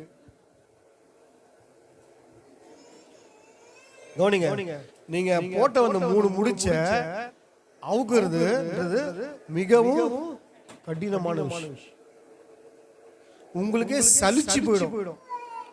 சும்மா நீங்க அந்த கோர்ட்ல இந்த டிவோர்ஸ் கேஸ போய் கேட்டு பாருங்களேன், எவ்வளவு நாளா? நான் ஒரு 3 வருஷமா அலையறேன். பணம் பாதாள வரைக்கும் பாயும். பணம் கொடுத்தவனும் பாதாள வரைக்கும் தான் போவோம், அது வேற. பணத்தை கொடுத்து முடிக்கிறதுலாம் வேற. ஒரு சராசரியா ஒரு மனுஷனால என்ன பண்ண முடியாது? இமிடியேட்டா கொஞ்சம் சிந்திக்கிறதுக்காக சொல்றேன். 3 முடிச்சு போடும் போது நமக்கு ஈஸியா தானே இருக்கு. 4 பேர் சந்தோஷமா வராங்க, வாழ்த்துறாங்க, எல்லாம் பண்றாங்க, பத்திரிகை அடிக்கிறோம், எல்லாம் பண்றோம். இந்த மாசம் நிச்சயமாவது, அடுத்த மாசம் கல்யாணம் முடிஞ்சு ஒரே மாசத்துல முடிஞ்சு. ஆனா டிவோர்ஸ்னா மட்டும் 1 வருஷம், 2 வருஷம், 3 வருஷம் வேலையை விடுறாங்க. சோ டிவோர்ஸ் அவ்வளவு சீக்கிரம் ஆகுது. அப்போ இயேசு உங்களை தெரிந்து கொண்டாருன்னா அவ்வளவு சீக்கிரம் என்ன பண்ண மாட்டாரு? என்ன பண்ண மாட்டாரு? கொஞ்சமாவது திரும்ப மாறுன்னு சொல்லி என்ன பண்ணிட்டே இருக்கிறாரு? டைம் கொடுத்துட்டே இருக்கிறாரு. நீ அதுக்குள்ள என்ன பண்ணிக்கணும்? மாறி ஒப்புரவாய். அதாவது சில தப்ப உணர்ந்து, பிரச்சனை வருதுன்னா தப்ப உணராம இருக்கிறதுனால தான் பிரச்சனை வந்துட்டே இருக்கு, இல்ல பெருசாயிட்டே இருக்கு. சில விஷயங்களை உணர்ந்து அதை என்ன பண்ணிடணும்? மாறிடணும். அப்ப கற்புள்ள கன்னிகையா நம்மளை தெரிந்து கொண்டிருக்கிறான்னு சொன்னா, இனி தேவனுக்கு விரோதமா ஒரு காரியத்தை என்ன பண்ண மாட்டேன், செய்ய மாட்டேன். இப்ப தேவனுக்கு விரோதமா காரியங்கள் செய்யறவங்க இந்த பூமியில இருக்காங்களா? நம்ம வீட்டு பக்கத்துல எல்லாம் இருக்காங்களா? நம்ம வீட்டுக்கு எதிர்க்க இருக்காங்களா? நம்ம வீட்டுக்கு பின்னாடி இருக்காங்களா? நீங்க ஏன் பிரதர் எதிர்க்க வீடு பக்கத்து வீட்டுல எல்லாம் கேக்குறீங்க? நம்ம வீட்லயே இருக்கிறாங்க. கவனிங்க, இயேசு நட்சத்திரமா உங்களுக்குள்ள உதிச்சிருக்கிறாரு, இயேசு மரமா உங்களுக்குள்ள முளைச்சிருக்கிறாரு அப்படின்னா, நீங்க கற்புள்ள கன்னிகையா இருக்கிறீங்கன்னா உங்களை ஒருத்தனும் என்ன பண்ண முடியாது, குறை சொல்ல முடியாது. குறை சொல்ல அவரு தீர்க்க தரிசனமா அங்க சொல்லி இருக்காங்க அப்படின்னா, பழைய ஏற்பாடுல சொல்லப்பட்டிருக்கு, இங்க நிறைவேறி இருக்குன்னா, அதெல்லாம் எதுக்கு சாட்சி அப்படின்னு கேட்டீங்கன்னா, உங்களுடைய இருதயத்துல விசுவாசம் என்ன பண்ணணும், வளரணும், அதிகரிக்கும். அப்போ ஒரு நட்சத்திரமா நமக்குள்ள உதிக்கணும், மரமா வளரணும், நாம கற்புள்ள கன்னிகையா வாழணும். இந்த 3 தீர்க்க தரிசனங்கள் பழைய ஏற்பாடுல சொல்லப்பட்டிருக்கு. ஏன் சொல்லப்பட்டிருக்குன்னா, இங்க வந்து ஏன் நிறைவேறி இருக்குன்னா, உங்களுக்குள்ள அவர் உதிக்கணும், மரமா வளரணும், நீங்க கற்புள்ள கன்னிகையா இருக்கணும் அப்படின்னு சொல்லி ஒரு சாட்சியா பழைய ஏற்பாடுல என்ன பண்ணிருக்கு, சொல்லப்பட்டிருக்கு. புதிய ஏற்பாடுல நிறைவேறி இருக்கு. இத மற்றவர்களுக்கு நீங்க நட்சத்திரமா உதிக்க வைக்கணும், மரமா முளைக்க வைக்கணும், கற்புள்ள கன்னிகளையா மாத்தணும். இது யாரோட கடமையா இருக்கு? இயேசு எதுக்கு பிறந்தார்? இதை செய்யதான் பிறந்தார். இயேசு எதுக்கு பிறந்தாரு? இதை செய்யதான் பிறந்தார். எப்ப நான் நட்சத்திரமா உதிச்சேன்னா, உங்களுக்குள்ள ஒரு பிரகாசத்தை கொடுக்கறதுக்கு நான் உதிச்சேன். நான் மரமா முளைச்சிருக்கேன்னா உங்களுக்குள்ள கனிகளை கொடுக்க முளைச்சிருக்கேன். நான் பிறந்திருக்கிறேன்னு சொல்லி ஒரு செய்தி வந்தா, உங்களை கற்புள்ள கன்னிகையா நான் தெரிந்து கொண்டிருக்கிறேன்னு சொல்ல வரேன்.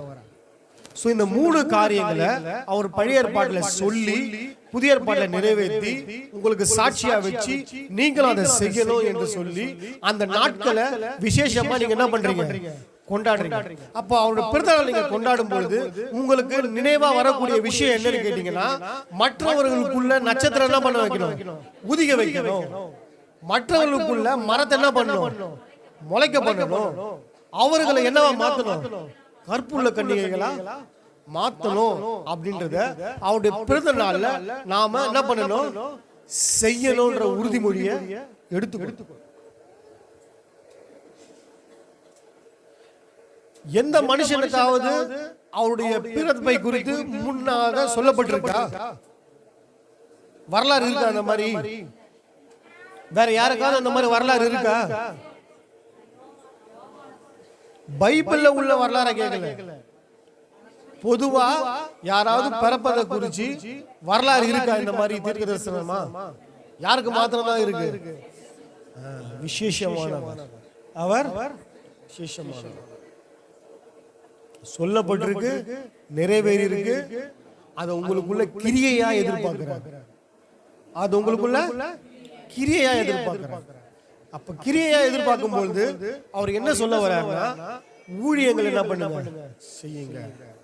ஊழியங்களை என் பிறப்புல, என்னோட பிறப்புல நீங்க தெரிந்து கொள்ள வேண்டிய விசேஷமான 3 காரியம். நான் வெளிச்சமா உங்களுக்குள்ள வரணும், மரமாக உங்களுக்குள்ள வந்து கனிகளை கொடுக்கணும், உங்களை கற்புள்ள கன்னிகளா மாற்றணும். இன்னும் நிறைய விஷயம் இருக்கு. நாங்க ஸ்பெஷலா 3 விஷயத்தை மட்டும் தான் உங்களுக்கு சொல்லிருக்கோம்.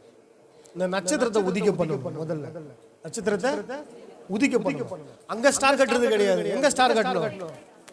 இருதயத்துல ஸ்டார் கட்டணும். அந்த வெளிச்சம் உங்களுக்குள்ள இருக்கா? வெளிச்சம்னா என்ன? வெளிச்சம் சொன்னா எதுலாம் அதுக்குள்ள அடங்குது? நான் உண்மையா இருக்கிறேனா? ஏன் ஆண்டவர் சொல்ற மாதிரி காரியெல்லாம் செஞ்சிருக்கிறேனா? இந்த பிறந்த நாள்ல மற்றவங்களுக்கு நான் உதவி செஞ்சிருக்கிறேனா? இந்த சிறியாரில் எதை செய்திருக்கோ அது எனக்கே செய்திருக்க சொல்லியிருக்கிறாரு, அதை நான் செஞ்சிருக்கிறேனா? இதெல்லாம் நீங்க செஞ்சீங்க அப்படின்னா உங்களுக்குள்ள என்ன இருக்கு? அந்த நட்சத்திரம் உதிச்சு இருக்குன்னு அடையாளம். உதிச்சு இருக்குன்னு அடையாளம். சிறியார்னு சொல்லும் போது ரொம்ப ஏழையா இருக்கிறவங்களுக்கு மட்டும்தானா? வசதியா இருக்கிறவங்க செய்யக்கூடாதா?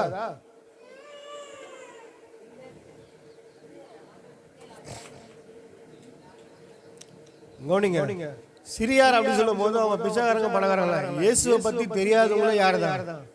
சிறியார்.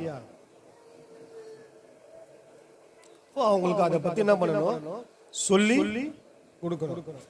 நீங்க உண்மையா இருந்தா உங்களால எப்படி இருக்க முடியும்னு அவங்க கேட்பாங்க. நீ பொய் சொல்லாம இருந்தா எப்படி பொய் சொல்லாம உங்களால இருக்க முடியுதுன்னு கேட்பாங்க.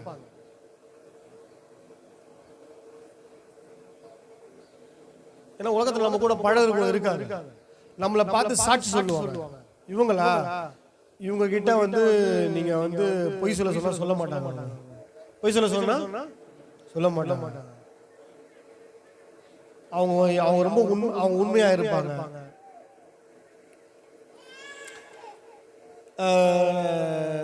சில எக்ஸாம்பிள், ஒரு விஷயத்த சொல்றேன். நான் வந்து தேனாம்பேட்டில் இருந்தேன். எங்க ஃபேமிலிக்கு பேர் என்னன்னா அல்லேலூயா குடும்பம். என்ன குடும்பம்? ஆமா, அல்லேலூயா ஃபேமிலி. யாருன்னா இவன் இப்படி பண்ணிட்டான்னு சொன்னா அவங்க என்ன பண்ணவே மாட்டாங்க, நம்பவே மாட்டாங்க. அந்த புள்ள மேல போய் பழி சொல்றேன், அவங்களாம் அது பண்ண மாட்டாங்க. ஆனா நான் பண்ணிருப்பேன். ஆனா என்ன பண்ண மாட்டாங்க.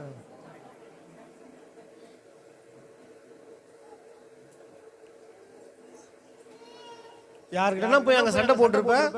அவங்க வந்து அம்மாவோட ஃப்ரெண்டு யாருக்கிட்ட சொல்லுவாங்க.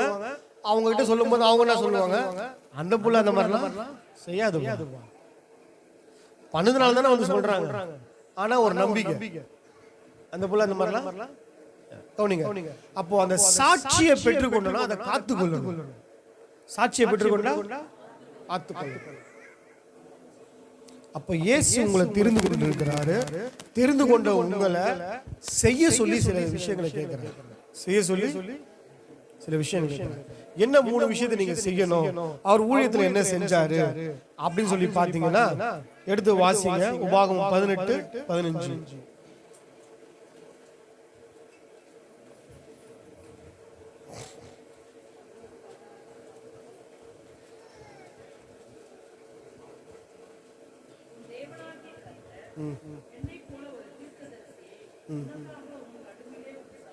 கவனிங்க, அந்த தீர்க்கதரிசி யாரு? உபாகமம் எங்க இருக்கு? புதிய ஏற்பாடு எங்க இருக்கு? அப்போஸ்தலர் 7:37 எடுத்து வாசிச்சுங்க அப்படியே.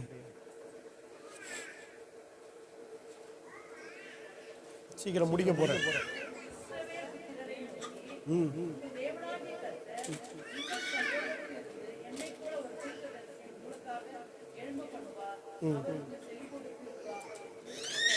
இயேசு கிறிஸ்துவை குறித்து சாட்சியாக ஸ்தேவான் சொல்றான். சரிங்களா? அவரை பத்தி சாட்சியா ஸ்தேவான் சொல்றான். தீர்க்க தரிசனம் இயேசுவை என்ன சொல்றாங்கன்னா தீர்க்கதரிசின்னு சொல்லப்பட்டிருக்கு. இயேசுவை பழைய ஏற்பாட்டுல தீர்க்கதரிசி வருவார் சொல்லப்பட்டிருக்கு. இங்க புதிய ஏற்பாட்டுல வந்து அவர் தீர்க்கதரிசி சாட்சி கொடுக்கிறார். கவனிங்க, ஊழியத்துல தேவன் உங்களை எப்படி எதிர்பார்க்கிறாருன்னா நீங்க ஒரு தீர்க்கதரிசியா ஆகணும்ன்றத ஒரு எதிர்பார்க்கிறார். நீங்க ஒரு தீர்க்கதரிசியா என் பொழப்பே நாரி போய் கிடக்குது, நான் எங்க தீர்க்க தரிசனம், நான் எனக்கு யாருன்னா தீர்க்க தரிசனம் சொல்லுவாங்களா, நான் என்ன பண்ணிட்டு இருக்கேன். கவனிங்க, யார் அப்படின்னு நினைக்கிறீங்களோ அவங்க கிட்ட தான் தீர்க்க தரிசனம் வரும், செயல்படும்ன்றத உணர்ந்து. எனக்கு யாருன்னா ஒரு தீர்க்க தரிசனம் சொல்ல மாட்டாங்களா? எதை பத்தி? நீ தீர்க்க தரிசனம் கேட்கறியா இல்ல குறி கேட்கறியா? இயேசு தீர்க்க தரிசனம் சொன்னாரா? இயேசு தீர்க்க தரிசனம் சொன்னாரா?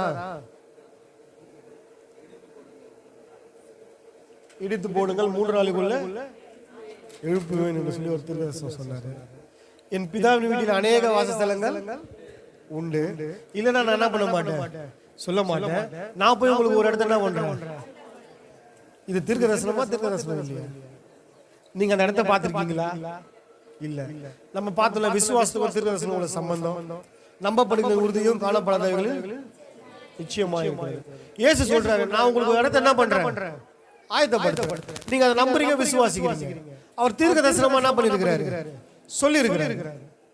பைபிள்ல வர முதல் தீர்க்க தரிசனம் எது? பைபிள்ல வர முதல் தீர்க்க தரிசனம் எது?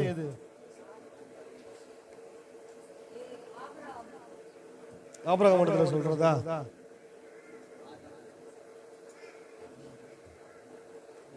அவர் உன் தலையை நசுக்குவார், நீ அவன் குதிகாலை பகை உண்டாக்குவேன். இதுதான் முதல் பைபிள் வர முதல் தீர்க்கதரிசி. கவனிங்க, இயேசு ஒரு தீர்க்கதரிசி. கவனிங்க, இதைத்தான் இஸ்லாமியர்கள் அவர் என்ன சொல்றாங்க, அவர் ஒரு தீர்க்கதரிசி தான், அவர் மேசியா, அவர் கிறிஸ்து கிடையாது, அவர் ஒரு தீர்க்கதரிசி, ப்ராஃபட் அப்படின்னு சொல்றாங்க. கவனிங்க, அவர் தீர்க்கதரிசின்னு சொல்லி அவருக்கு முன்னதாக அறிவிக்கப்பட்டிருக்கு. அது இங்க வந்து நிறைவேறிருக்கு. அவர் தீர்க்க தரிசனமா எதை சொல்றாருன்னு கேட்டீங்கன்னா, உங்களுக்குள்ள விசுவாசத்தை அதிகரிப்பதற்காக, உங்களுக்குள்ள விசுவாசம் வளர்வதற்காக அந்த காரியங்கள் என்ன பண்றாரு, அவரு சொல்றாரு. நம்பப்படுகிற உறுதியும் காணப்படாத நிச்சயமா இருக்கிற காரியங்களை அவர் சொல்றாரு. எனக்கு பிதாவின் வீட்டில் அநேக வாசஸ்தலங்கள் இருக்கு, நான் போய் உங்களுக்கு ஒரு இடத்துல என்ன பண்றேன், ஆயத்தப்படுத்துறேன் அப்படின்னு சொல்றார். அவர் சொன்ன காரியத்தை நம்ம என்ன பண்றோம், இன்னும் வரைக்கும் நம்புறோம், விசுவாசி. அப்போ ஒரு நாள் நம்ம என்ன பண்ணுவோம், அந்த இடத்துக்கு வருவோம். கவனிங்க, அப்ப அது போல மற்றவர்களுக்கு இயேசுவை குறித்ததான பரலோக காரியங்களை குறித்து நீங்க சொல்றதுக்கு பேர் தான் என்னது, தீர்க்க தரிசனம். அவங்கள நம்பப்பட வைக்கிறது, அவங்க நம்புறதுக்கும் அவங்க விசுவாசத்துல அதிகரிக்கிறதுக்கும் உங்களோட வேலையா இருக்கு. இயேசு அதை செஞ்சாரு, அதை செஞ்சு காமிச்சாரு. உங்களையும் என்ன பண்றாரு, செய்ய சொல்லி கேட்கிறேன். எப்ப நான் பிறந்ததே அதுக்கு தான் பிறந்தேன்.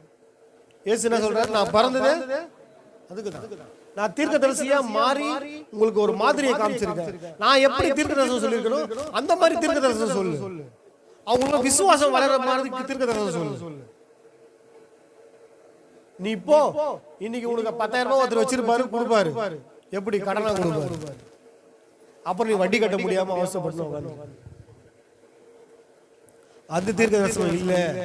உனக்குள்ள விசுவாசம் உண்டாகணும். நீ சொல்ற தீர்க்கதரிசனம் மூலமா உனக்குள்ள என்ன பண்ணும், விசுவாசம் உண்டாகணும். அப்படிப்பட்டதான தீர்க்க தரிசனத்தை சொல்லுங்க. ஏன்னா இந்த காலகட்டத்தில் தீர்க்கதரிசியை தேடி நிறைய பேர் ஓடுறாங்க. அது தீர்க்க தரிசன விசுவாசத்தை வளர்த்துக்காக இல்ல, அது குறி கேட்கிற மாதிரி ஆயிடும்.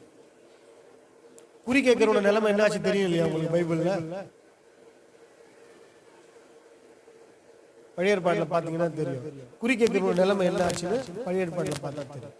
அப்படி இல்ல, விசுவாசம் உங்களுக்குள்ள அதிகரிப்பதற்காக நீங்க என்ன பண்ணுங்க? தீர்க்க தரிசனத்தை சொல்லுங்க. விசுவாசம் உங்களுக்குள்ள வளர்றதுக்கான தீர்க்க தரிசனத்தை நீங்க என்ன பண்ணுங்க? கேளுங்க. இந்த பைபிளுக்கு இன்னொரு பேர் இருக்கு. என்ன பேரு? தீர்க்க தரிசன புஸ்தகம். அப்போ இந்த பைபிள்ல இருக்கிற விஷயங்கள் எல்லாம் நீங்க வாசிக்கும் பொழுது உங்களுக்கு தீர்க்க தரிசனமா சொல்லப்பட்டிருக்கிற காரியங்களுக்குள்ள மூலமா உங்களுக்குள்ள என்ன அதிகரிக்குது? விசுவாசம் அதிகரிக்குது. அப்ப இதுல இருக்கிறது மத்தவங்களுக்கு சொல்ல போறீங்க. அப்ப அவங்களுக்கு என்ன உண்டாக போகுது? விசுவாசம் உண்டாகும். இப்ப இயேசு தீர்க்கதரிசியா பிறந்ததுக்கான காரணம் என்னன்னு கேட்டீங்கன்னா, உங்களுக்குள்ள விசுவாசத்தை உண்டு பண்ணுவார். நீங்க தீர்க்கதரிசியா ஆக போறதுக்கான காரணம் என்னன்னு கேட்டீங்கன்னா, மற்றவர்களுக்குள்ள விசுவாசத்தை உண்டு பண்ணுவார். அப்ப அவருடைய பிறப்புல அவர் தீர்க்கதரிசியா வெளிப்பட்டு இருக்கிறாருன்னா உங்களையும் தீர்க்கதரிசியா மாறுவதற்கு கேட்கிறார். அப்ப அவரோட பிறந்த நாள்ல நீங்க நினைக்கக்கூடிய விஷயம் என்னன்னா, அவர் தீர்க்கதரிசியா இருக்கிறது போல நானும் என்ன பண்ணணும்? தீர்க்கதரிசியா மாறணும். சத்தியத்தை சத்தியமா சொல்லணும். சத்தியத்துல இருக்கிற உண்மையை அவங்களுக்கு விளங்க பண்ணணும். சத்தியத்துல இருக்கிற நீதி நியாயங்களை அவங்களுக்கு சொல்லி கொடுக்கணும். சத்தியத்தில் இருக்கிற ஒழுக்கத்தை அவங்களுக்கு என்ன பண்ணணும்? கற்றுக் கொடுக்கணும். ஏன்னா தனம் செய்யக்கூடாதுப்பா, ஒரு முறை இருக்கு, பைபிள் சொல்லப்பட்டிருக்கு, இப்படி செய்யணும் சொல்ற விஷயங்கள் எல்லாம் பண்ணணும், கற்றுக் கொடுக்கணும். சோ இதுக்கு தான் தீர்க்கதரிசியா அவங்க என்ன பண்றாரு? கேட்கிறாரு, எப்பா இப்படி எழுதிப்பட்டு வச்சிருக்கிற விஷயத்தெல்லாம் நீ அவங்களுக்கு சொல்லுப்பா. அப்படி சொல்லும் போதுதான் நீ யாரு? தீர்க்க இயேசு தீர்க்கதரிசின்னு சொல்றாங்கன்னா அவர் சீஷர்களுக்கு என்ன பண்ணாரு? சொல்லி கொடுத்தாரு. கிராமங்களாம் போய் என்ன பண்ணாரு? சுவிசேஷத்தை சொன்னார். அதாவது நடக்க போற காரியத்தை என்ன பண்ணாரு? சொன்னார். சரிங்களா? ஓகே. அடுத்த ஒரு விஷயம், ஏசாயா 52:7 அவர் தீர்க்கதரிசனமா எதிர்பார்க்கிறாரு.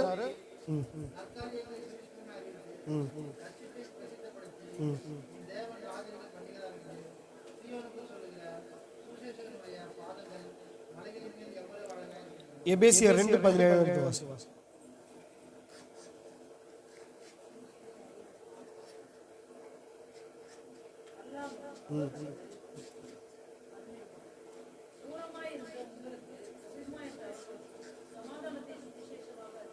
கவனிங்க. தூரமா இருந்த உங்களுக்கு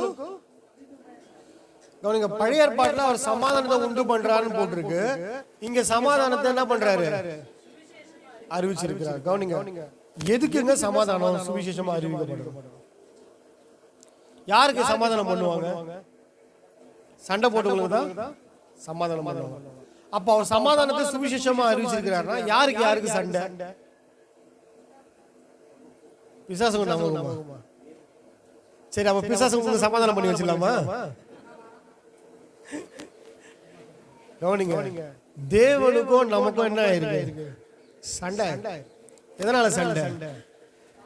அவர் சொல்லி வச்சிருக்கிற பிரகாரம் நீ நடக்கல, அவர் சொல்லி வச்சிருக்கிற பிரகாரம் நீ என்ன பண்ணல, இன்னும் நடக்கல, வாழல. ஏன்பா நான் அதுக்கு நான் இதெல்லாம் சொல்றதுக்காக தான் பிறந்திருக்கேன். இதன்படி வாழ கற்றுக்கொள்ளப்பா அப்படின்னு கேட்டு ரொம்ப கோபமா போய் இருக்காரு. அதை இயேசுதான் என்ன பண்றாரு? சமாதானத்தை உண்டு பண்ண, அதை சுவிசேஷமா அறிவிச்சு இதெல்லாம் செய்யி, இதெல்லாம் செய்யாத, இதெல்லாம் பண்ணு, இதெல்லாம் பண்ணாத, இதெல்லாம் பண்ணும்போது தேவனுக்கு என்ன பண்ணுது? பிரியம் உண்டாகுது அப்படின்னு சில விஷயங்கள்லாம் சொல்லி அதை செய்ய சொல்லி கேட்கிறாங்க. அதை நீங்க செய்யும் பொழுது தேவனுக்கு என்ன பண்ணுது? சமாதானம் உண்டாகுது. அதை சுவிசேஷமா என்ன பண்ணிருக்கிறார்? இயேசு அறிவிச்சிருக்கிறார். அப்போ தேவனுக்கும் மனுஷனுக்கும் ஒரு பிரிவினை இருக்குன்னா நீங்க சுவிசேஷத்தை, சமாதானத்தின் சுவிசேஷம் மக்களுக்கு என்ன பண்ணுங்க, சொல்லி கொடுங்க. அப்பா இப்படிலாம் இருக்கு, இப்படிலாம் செய்யக்கூடாது, இப்படிலாம் செஞ்சா தேவனுக்கு பிரியமா இருக்க முடியாது, தேவனுக்கும் நீங்க சமாதானமா போறதுக்கு சில விஷயங்கள் இருக்கு சொல்லி என்ன பண்ணுங்க, சமாதானத்தின் சுவிசேஷத்தை சொல்லி கொடுக்கணும். இயேசு இந்த பூமிக்கு வரும்போது 3 விதமான சுவிசேஷத்தை சொன்னாரு. என்னன்னு கேட்டீங்கன்னா, ராஜ்யத்தின் சுவிசேஷம், சமாதானத்தின் சுவிசேஷம், ரட்சிப்பின் சுவிசேஷம். 3 விதமான சுவிசேஷம். இந்த 3 விதமான சுவிசேஷத்தையும் நீங்க செய்ய சொல்லும்படி என்ன பண்றாரு, கேட்கிறார்.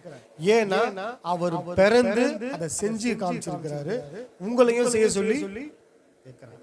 ராஜ்யத்தின் சுவிசேஷத்தை சொல்லுங்க, சமாதானம் பண்ணி வைங்க, ரட்சிப்பின் சுவிசேஷத்தை செய்யுங்க. அப்போ 3 காரியங்களை அவர் என்ன பண்றாரு, செய்யறாரு. என்ன? தீர்க்கதரிசியா மாறி இருக்கிறாரு, சுவிசேஷகரா மாறி இருக்கிறாரு, அவர் அபிஷேகம் பண்ணப்பட்டவரா மாறி இருக்கிறார். அவர் அபிஷேகம் பண்ணப்பட்டவர் சொல்லி தீர்க்கதரிசனம் சொல்லப்பட்டிருக்கு. இங்க வந்து அபிஷேகம் பண்ணப்படுறார், தெரிந்து கொள்றார். அப்போ ஊழியத்துல 3 காரியம் என்னன்னு கேட்டீங்கன்னா, அவர் தீர்க்கதரிசி, சுவிசேஷகர், அபிஷேகம் பண்ணப்பட்டவர்.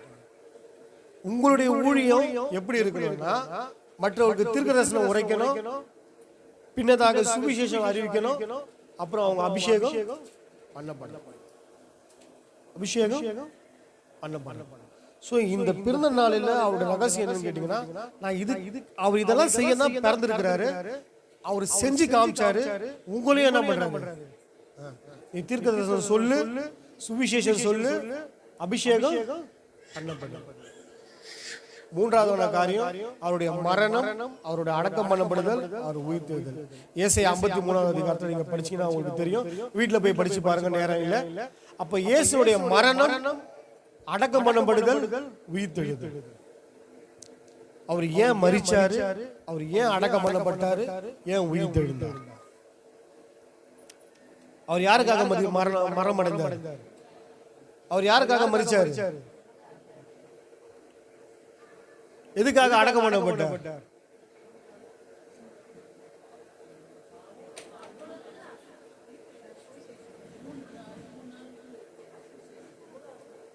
நல்லா புரிஞ்சுக்கங்க, கவனிங்க. அவர் மரித்ததுக்கான காரணம் நம்முடைய பாவங்களுக்காக மரித்து இருக்கிறார். அவர் அடக்கம் பண்ணப்பட்டதுக்கான காரணம் காவல் உள்ள ஆவிகளுக்கு போய் என்ன பண்ணிருக்கிறாரு, சுவிசேஷம் அறிவிச்சிருக்கிறார். அதுக்காக தான் என்ன பண்ணாரு, அடக்கம் பண்ணப்பட்டார். 3ஆம் நாள் என்ன பண்ணாரு, உயிர் தெழுந்தார். அது எதுக்கு, நம்மளையும் புது உடன்படிக்கைக்குள்ள கொண்டு போகுது, நித்திய ஜீவனை உங்களுக்கு கொடுக்கும்படி அவர் என்ன பண்ணாரு, உயிர் தெழுந்தார். இதோ நான் அவர் உயிர் தெழுந்தாரு, சதா காலங்களும் அவர் என்ன பண்றாரு, உயிரோடு இருக்கிறார். உங்களையும் ஒரு நாள் என்ன பண்ணுவாரு, எழுப்புவாரு, சதா காலங்களும் அவரோட என்ன பண்ணுவாரு, உயிரோட வச்சிருப்பாரு. சோ அப்ப நாம என்ன பண்ணணும், பாவத்துக்கு மரிக்கணும்,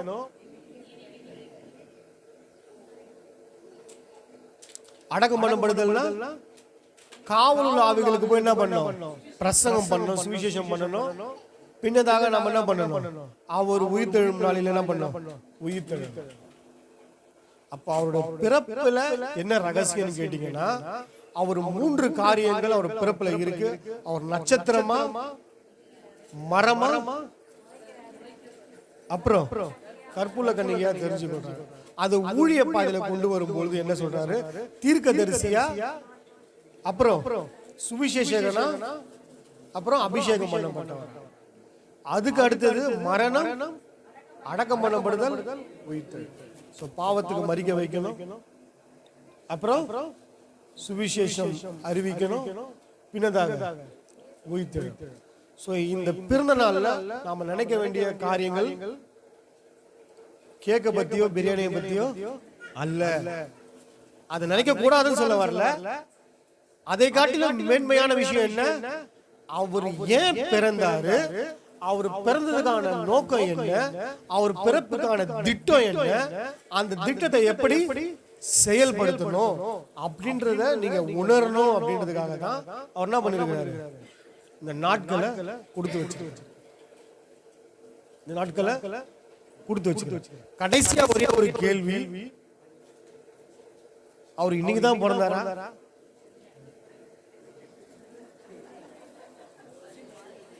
என்ன அடையாளம் அவர் பிறந்ததுக்கான அடையாளம் பைபிள்ல பாத்தீங்கன்னா நட்சத்திரங்கள் வானத்துல காணப்பட்டிருக்கு. எங்க நைட்ல யாருன்னா ஒரு நட்சத்திரத்தை பார்த்து நட்சத்திரம் இருக்குன்னு சொல்லுங்க பார்க்கலாம். பனிக்காலத்துல நட்சத்திரம் தெரியுமா? அப்புறம் எப்பதான் நட்சத்திரம் நல்லா பளிச்சுன்னு தெரியும்?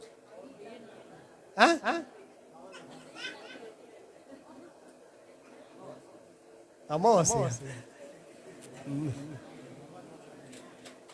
எல்லா நாளும் நட்சத்திரம் இருக்கும், எல்லா நாளும் நட்சத்திரம் இருக்கும்.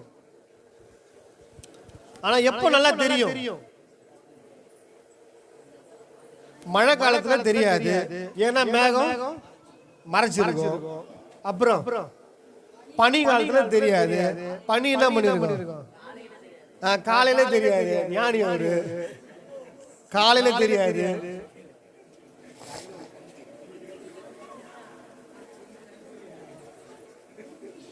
நல்லா யோசிச்சு நீங்களே என்ன பண்ணுங்க, முடிவு. சரியா? அந்த சாஸ்திரிகள் வரும்போது சொல்றாங்க, நாங்க வானத்துல என்ன பண்ணோம், அவர் கிழக்குல ஒரு நட்சத்திரத்தை கண்டோம் அப்படின்றாங்க. நட்சத்திரம், நிறைய நட்சத்திரம் தெரியுது அவங்களுக்கு, நட்சத்திரம் தெரியுது, அதனால அதை பார்த்து ஐடென்டி பண்ணி வந்திருக்காங்க. இந்த குளிர் காலத்துல டிசம்பர் மாசத்துல நட்சத்திரம் தெரியுதா? அதான் என் கேள்வி. நைட்டு பார்த்து சொல்றீங்களா? தெரியுதா? சரி, தெரிஞ்சா சந்தோஷம். அது இன்னைக்கு தானா அப்படின்றத நீங்க கண்டுபிடிச்சு வைங்க. அதனால நம்ம கொண்டாட வேணாம்லாம் சொல்ல வரல. நீங்க கிறிஸ்துமஸ் என்ன பண்ணுங்க, நீங்க என்ன பண்ணுங்க, கிறிஸ்துமஸ் இயேசு நமக்காக பிறந்திருக்கிறார், உதித்திருக்கிறார், முளைத்திருக்கிறார். அப்புறம் கன்னிகளா நம்மள தெரிந்து கொண்டு அதற்காகவாவது நம்ம என்ன பண்ணோம், இந்த நாளை கொண்டாடணும். ஆனா பிரியாணி கேக்கோட என்ன பண்ணிடக்கூடாது, முடிச்சிடக்கூடாது. சொன்ன காரியங்கள் எல்லாம் நினைச்சு பார்த்து அவருடைய பிறப்புல இவ்வளவு விஷயங்களை அடக்கி வச்சிருக்கிறாரா? நான் சொன்னது ஒரு 9 விஷயம் தான் சொன்னேன். இன்னும் நிறைய விஷயங்கள் இருக்கு. அவருடைய பிறப்புல நிறைய விஷயம் இருக்கு. அந்த 3 பொருளை எதுக்கு எடுத்து வந்து வச்சாங்க? அவருக்கு என்ன பரிசு பொருள் வச்சாங்க?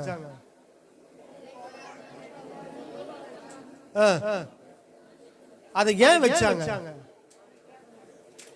அது ஏன் அவருக்கு வச்சாங்க? இந்த சாஸ்திரிகள் யாரு, எங்க இருந்து வந்தாங்க?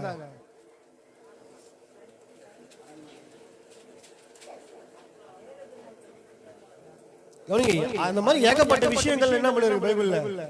அவர் பிறப்பை குறிச்சு இருக்கு. நாம இன்னும் அந்த கேக்கு பிரியாணிலேயே தான் இருக்கோம்.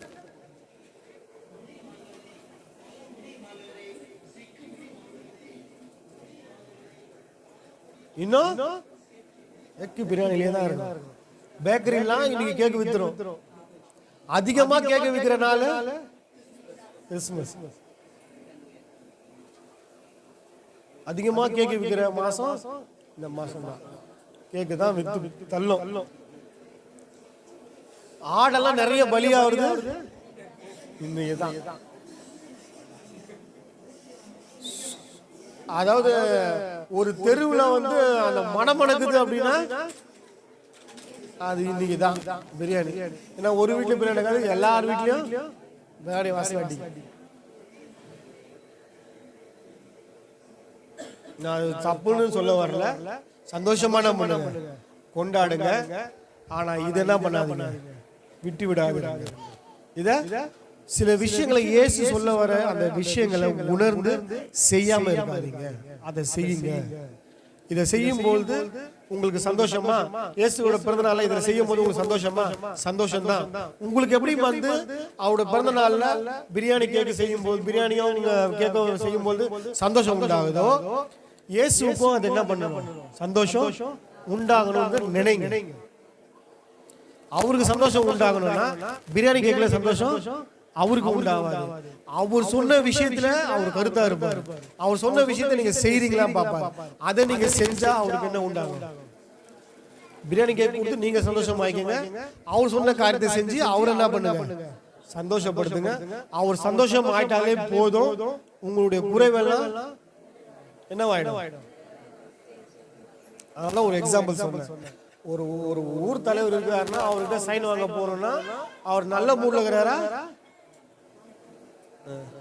இப்போ மனைவி மார்கள்கிட்ட ஹஸ்பண்ட கேட்டா எப்ப அவர்கிட்ட கேட்டா கிடைக்கும் என்ன பண்ணுவாங்க? கண்டிப்பா அதை ஆராய்ச்சி அறிஞ்சு வச்சிருப்பாங்க. டென்ஷன் ஆகிறாரா இல்லையா சொல்லி ஒரு முகத்தை பார்த்து அவங்களும் ஒரு தீர்க்கதரிசி. ஆக்சுவலா தீர்க்கதரிசனம் வரும் அதிகமா வந்து செயல்படுறது வந்து இவங்க கிட்ட தான். தன்னுடைய கணவர் வந்து கோபமா இருக்கிறாரா கூலாகிறாரா யார் கண்டுபிடிச்சிருவா? கண்டுபிடிச்சிருவா. இப்ப போய் கேட்டா அவர்கிட்ட வேலை ஆகாது. எப்ப கேட்கணுமோ அப்பதான் கேட்கணும். ஒரு தீர்க்கதரிசி. அப்போ உங்களுக்குள்ள தீர்க்கதரிசனம் வரம் இருக்கு. அதை கொஞ்சம் வேற மாதிரி என்ன பண்ணுங்க, செயல்படுத்துங்க. இயேசு கேட்கிற மாதிரி என்ன பண்ணுங்க, கொஞ்சம் செயல்படுத்துங்க. மற்றவர்களை பார்த்து அதை கணிச்சு அவங்களுக்கு சத்தியத்தை நேரமா போய் சொல்லி அதை என்ன பண்ணுங்க, செயல்படுத்துங்க. எப்படி தான் புருஷன் கிட்ட நைஸா பேசி வாங்குறீங்களோ அந்த மாதிரி சத்தியத்தை என்ன பண்ணுங்க, நைஸா சொல்லுங்க. கவனிக்கணும் முதல்ல. அதுக்கு அவங்கள கவனிக்கணும். இப்ப இயேசு சொன்ன இயேசுவை பற்றி சொல்லப்பட்ட தீர்க்க தரிசனம் எல்லாம் உண்மை நிறைவேறி இருக்கு. அதன் மூலமா உங்களுக்கு விசுவாசம் உண்டாயிருக்கு. அந்த காரியத்தை நீங்க மற்றவங்களுக்கு என்ன பண்ணுங்க, இந்த நாளில சொல்லுங்க. நம்ம கண்களை மூடி ஜெபம் செய்வோம்.